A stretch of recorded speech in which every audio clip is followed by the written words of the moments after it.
Lord. I appear on behalf of the fifth respondent, including under law, and I do so together with Mr. Scott and Hlophe. Mr. Hlophe's pupil, Mr. Skosana, has also come along to part of the proceedings. Thank you. Yes, thank you, Mr. Duplessis. In this matter, I make the following order. ENCA is granted leave to film these proceedings on the same terms and conditions as were set out in the media order I made yesterday at 4 o'clock. That order is available from my registrar on request. In chambers, I agreed with counsel that each of them would have 45 minutes to address me on their main argument, and then would have half an hour in which to reply. By my calculation, with an hour for lunch and 15 minutes for tea, that means argument should conclude at 4 o'clock. Let's see how close to that we can get. Mr. uMkhonto. God bless my lord. Well, in that vein, my lord, if I may just indicate that the two applicants have had some internal arrangements about how we're going to split our 90 minutes. Yes. My lord, with your lordship's permission, Mr. Ngalana, who appears for the second applicant, will go first. Right. And I'll go after him and hopefully inherit some of his. He thinks he's going to be less than 45 minutes. Yes, hopefully. Yeah. Otherwise, I'll pull his jacket. Man. Yes. And one of the reasons for that little extra is because I'm going to deal with agency, and he's just going to deal with his section, but I'll deal with everything else. Yes, I mean, Mr. uMkhonto, you can assume I'm with you on urgency. As the court pleases. The respondents may well want to address that point, yes, and if it looks as though I'm swayed by them, you'll want to deal with it in reply. Thank you, my lord. But you can assume for the purposes of today's argument that I there's consider no the issue. matter. As the court pleases. Yes, thank you. Thank you. Justice Wilson, Yes. ours is a very difficult task. We representing one of the most maligned in the country. And so the temptation tends to be us all being human to follow the general trend. One is not suggesting, of course, that the court is in that is in that mode. But our submissions are very simple. We have two issues that we shall address. The first is the proper interpretation of the full court judgment. Because we've seen various interpretations that we submit are not accurate interpretations of the full court judgment. And this relates specifically to the implications that the full court judgment has on all 6 designations by the National Assembly. The second issue will then be to address the common law requirements for an interim interdict. To begin then with the proper interpretation, the decision of the full court has far-reaching implications, far wider. Sorry, before you get there, paragraph 2 of the notice of motion is essentially final relief, isn't it? It's final declaratory relief. Yes. That is the issue, yes, that is that, you say that you want to address me on the requirements for an interim interdict. Will I hear from Mr. uMkhonto about paragraph 2? You're restricting yourself to interim, motivating for interim relief. The alternative... Thank you, that's helpful. Thank you. On the common law side. Yeah. We're not touching on 172 or 38, just the common law requirement. Thank you. So we say the full court's decision go beyond just the second. They in fact implicate the status of the other 5 National Assembly designations. This is so because the court has, this may seem unclear, but has directly impugned the exercise by the National Assembly of its designation power under Section 178(1)H. I'll take your lordship soon to the passages in the judgment that demonstrate that. So then in the result, the judgment in effect impugns the National Assembly's designation of not just the second applicant, but the other 5 applicants. Perhaps let me jump there and show your Lordship with reference to the full court judgment. At paragraph 44 of the judgment, the full court found that the case it had to decide was, and I quote, precisely the manner of the fulfillment of its constitutional obligations, that is the National Assembly, in terms of section 178(1)H. So as the full court understood the case it had to decide, it understood it to be precisely the manner of the fulfillment by the National Assembly of its constitutional obligations under section 178. Is that where it's dealing with jurisdiction? Yeah.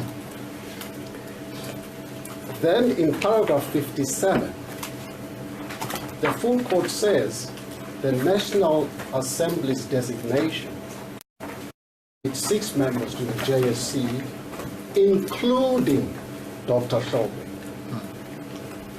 is administrative action.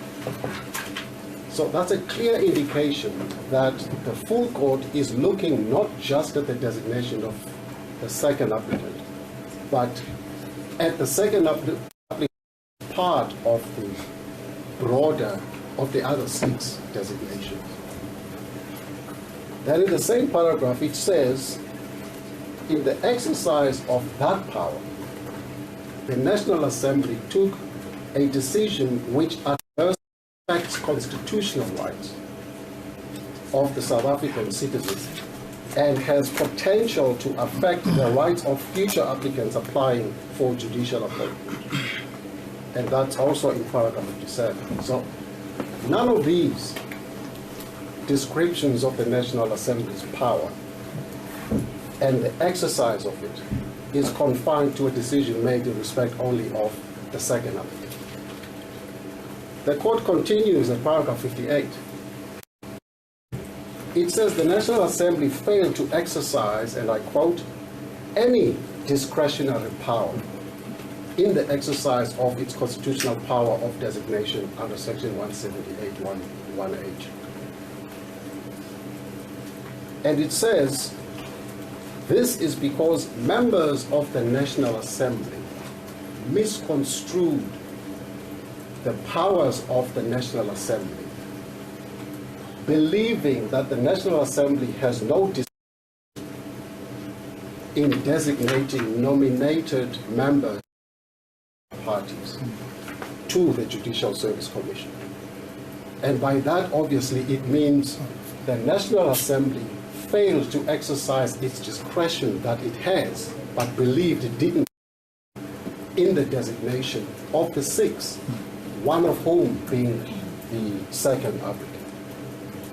Now, was the discretion to depart from the convention that you just adopt Yes. whoever the opposition parties put up? That is the Because one. if you're in government, you can just vote anybody down that you want. But Yes. the convention, as I understand it, is that you accept whoever the opposition party puts up. Yes. And the full court says, well, that's just the convention. Voting members of parliament can depart from that if they want. They didn't appreciate they could, and that's the problem. Have I understood that correctly? That is what the full court says. It says there's no problem in applying the convention in designations to parliamentary committees, for example. But it makes a distinction with this, with designation to a constitutional body in the form and shape of the Judicial Services Commission. But the point we make is that the focus is on the propriety, or shall I put it higher and say the constitutional manner in which the National Assembly exercised its power. It says it did so unconstitutionally because it didn't exercise the discretion that it had. Believing it didn't have that discretion. Now, while the full court here in paragraph 58 addressing the National Assembly of its designation power in relation specifically to the second applicant, the implications or effect of the exercise of that power cannot legally be limited to the second applicant. And this is very simple, Justice Wilson, because the exercise of power is either improper or is proper. It is not the challenge to that power that renders it improper. There's a suggestion has been made by the respondents that only the designation of the second applicant has been challenged in court, and therefore that was what the full court was concerned with. And in fact, that is what the review court is going to concern itself with. The other 5 designations have no relevance in this case. But we say the full court actually found that in failing to exercise its discretion under 178(1)H properly, effectively, the National Assembly acted unconstitutionally. The finding, then the designation of all 6 is tainted by the unconstitutionality and impropriety of the exercise of that power. The fact that there has been no challenge to the designation of the other 5 designates does not render the decision or the exercise by the National Assembly of its constitutional power proper. So let me sum up. It is the exercise of the power, the constitutional power by the National Assembly that is improper. It is not the challenge to that exercise that renders it proper. And therefore the fact that there has been no challenge to the other 5 doesn't render that decision, which is improper, or that exercise, which is improper, suddenly proper.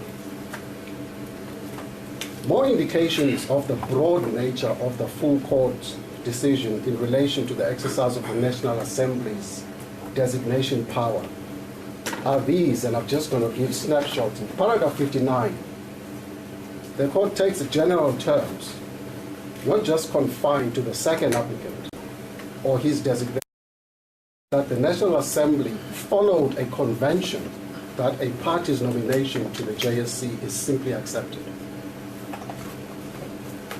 And finally, in paragraph 64, nothing could be clearer.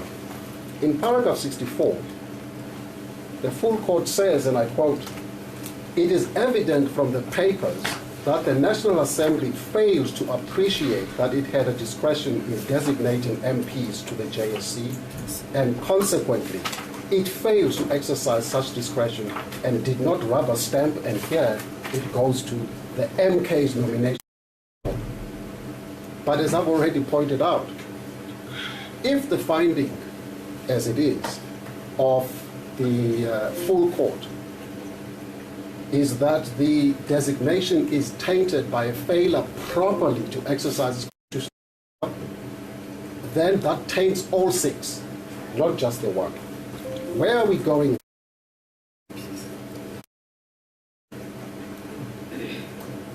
We're saying that these indications make plain that the full court was talking about the exercise of the power in general, not just in relation to the second applicant.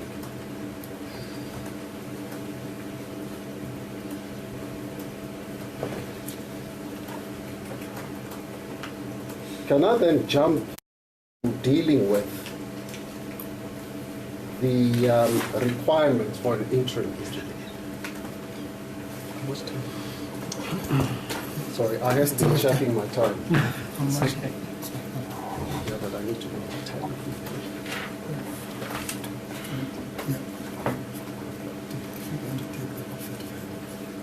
I mean, I suppose the question, Mr. Ngolwane, is how that critique of the full court's judgment connects with the discretion that the JSC exercised to continue next week.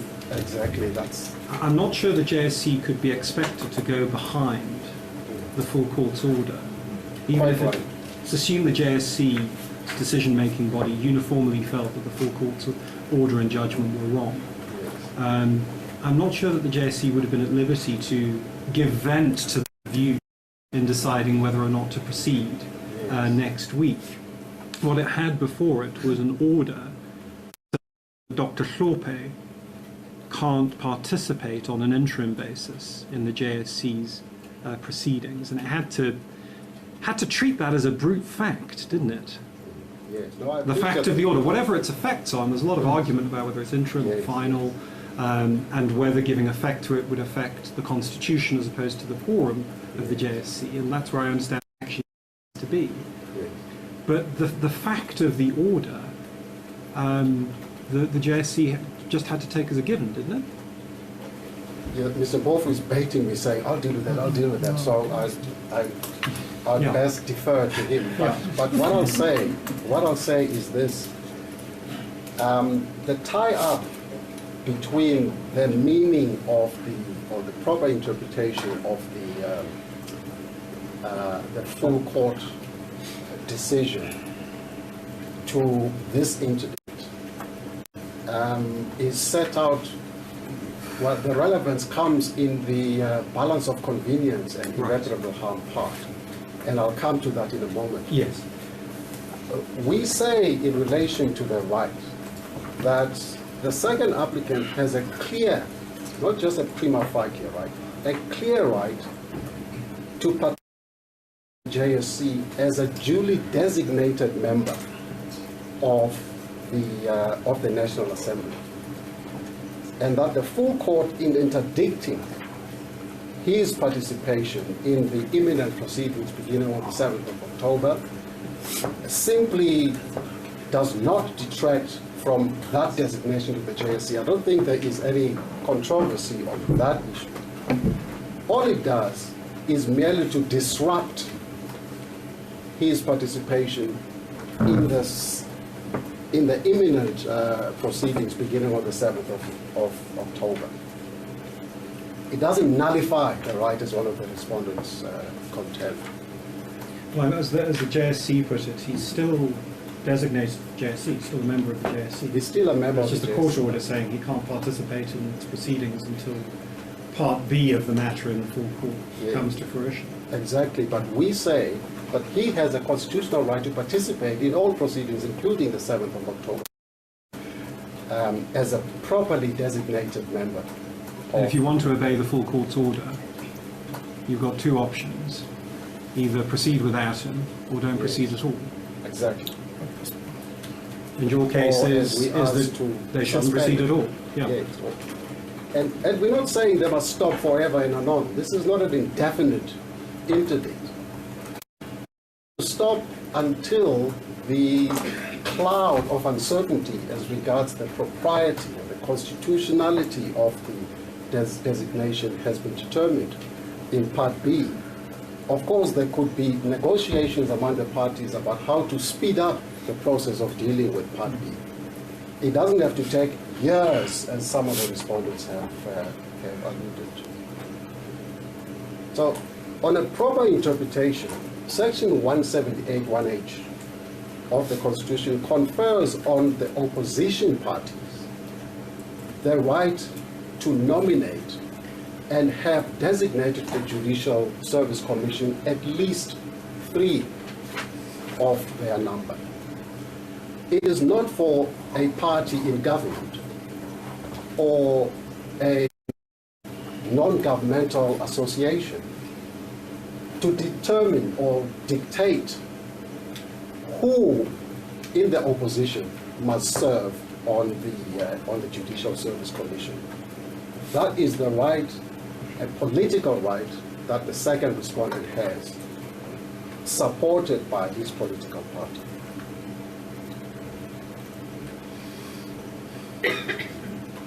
Now, in relation to the reasonable apprehension and balance of convenience, we're saying there is no doubt that the balance of convenience favors the granting of an interdict or the suspension of the JSC proceedings until determination has been made of the lawfulness of the designation by the National Assembly.